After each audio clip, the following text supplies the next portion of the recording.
Hello there, my name is Cyril, and you may recognize my voice from reviews of games that you've never heard of, videos analyzing Electronic Gaming Monthly reviews, and Game Over episodes where I just go ahead and spoil all of your favorite games. But what you may not realize is that I sometimes appear on other people's podcasts. It's true, and today I want to talk about two different shows that were nice enough to have me come on as a guest. Alright, let's go ahead and start with Darts and Letters, which is a non-gaming podcast that looks at public intellectualism and the politics of academia. In other words, it's a show where they not only cover current events, but also art, culture, and ideas. Now, if you're wondering how I fit into all of this, then it's because they recently put together a fantastic episode looking at the rise and aftermath of the moral panic era that came to a head in the 1990s. I was specifically brought on to discuss the 1993 congressional hearings where then Senator Lieberman raked Sega and Nintendo over the coals for games like Mortal Kombat, Lethal Enforcers, and of course Night Trap. My section deals with not only the hearing itself, but also how both the mainstream press and classic gaming magazines viewed it at the time. I go into detail about how gaming journalism was forced to mature and what happened in the wake of the hearings. We also discuss the unexpected upsides of the rating system and why video games were targeted in the first place. It's a short but informative conversation, and here's just a small taste of what you can expect. Okay, so how did the press cover these Senate hearings? Well, if we're talking about like the mainstream press, they already had the narrative that video games were probably too violent, and video games should probably be censored in some way. That was the perspective at the time from the mainstream media. Whereas, mainly because the audience for the video game magazines were the kids or teenagers that were buying up the games. At first, they started covering it, by first just doing some straight news things where they explained what happened. But then a lot of the, for months and months and months, their letter sections would mainly be people arguing back and forth. They would try to present both sides as much as they could. And then as it went on, as the debate went on, a lot of the magazines would bring, there was a professor during the hearings that had written a anti-video game violence letter that I think had been published in some of the newspapers. That was also reprinted in the magazines, and a bunch of the magazines debunked a lot of the claims that kind of went bit by bit.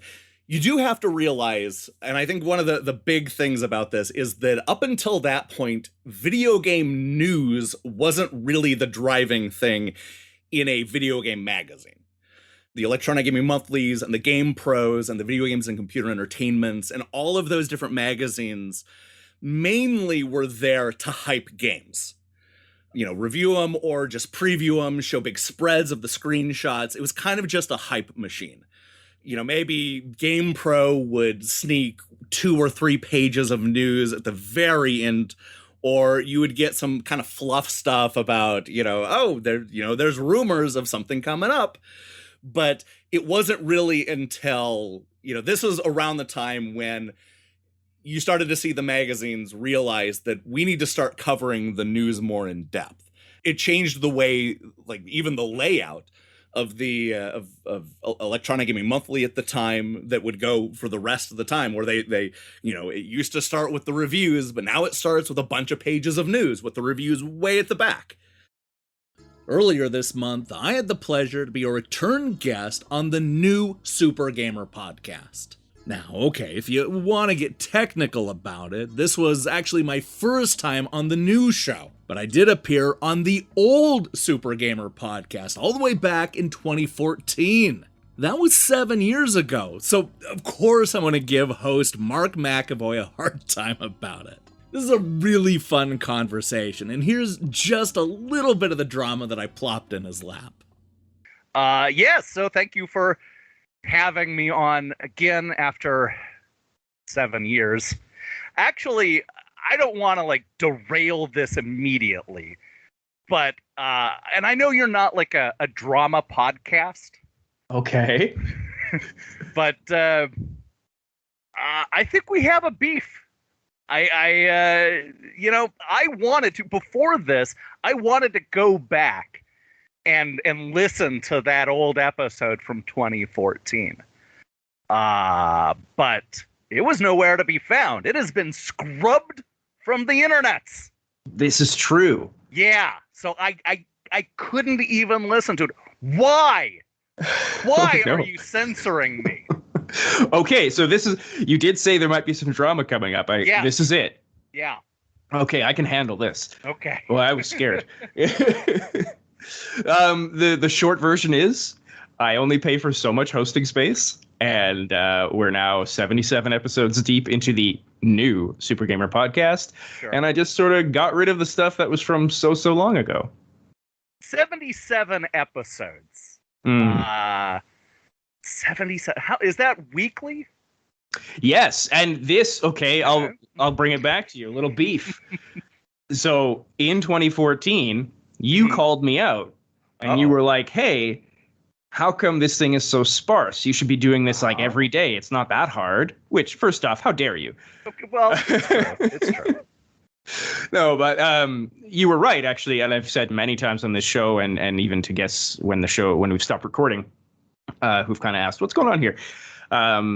So it was very sparse. I didn't commit myself enough to it. And then 77 weeks ago, I was like, you know what? We're doing it. We're doing a weekly show, and I'm never going to miss. And 77 strong. So what you're saying is that 7 years ago, Yep. you took my advice, and then you waited 6 years, and you're like, Well, 5 and I a should half. start doing that now. 5.5, yeah.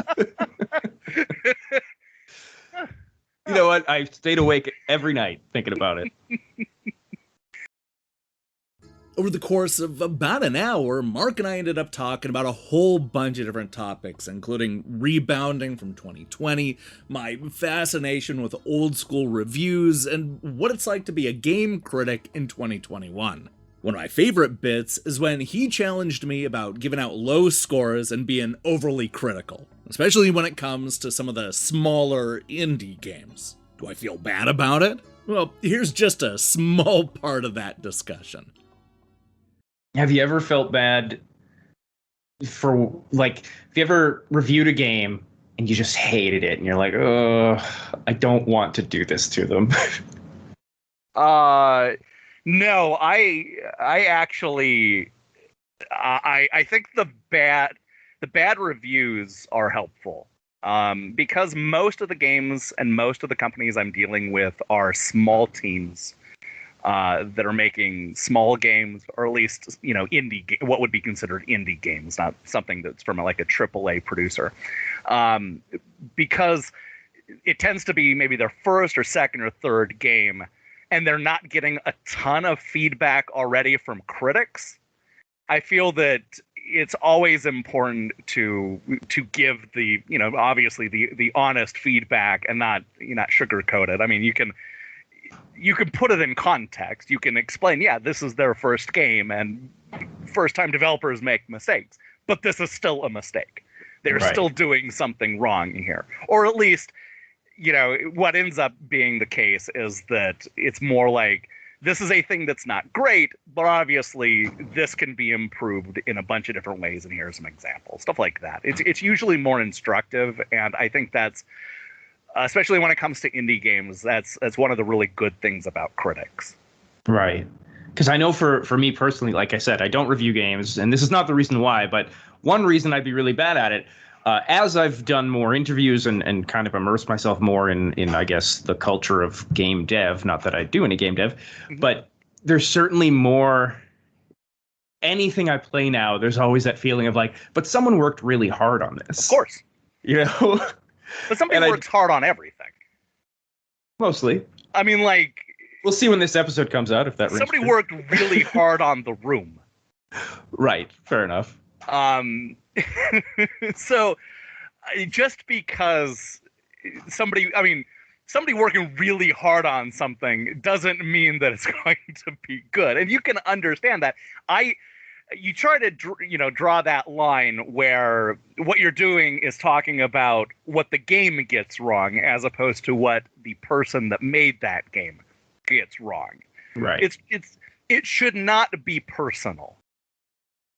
Look, no matter if we were talking about how to deal with mean comments or reliving the 1993 congressional hearings, I had a whole lot of fun talking to the crew of both Darts and Letters and the new Super Gamer podcast. I want to thank both of them again for having me on and hearing what I had to say about a whole bunch of topics. I'm going to leave links to both podcasts in the description box, so do me a favor and support both of these shows and make sure and listen to the episodes that I'm on. I promise, you're going to love them.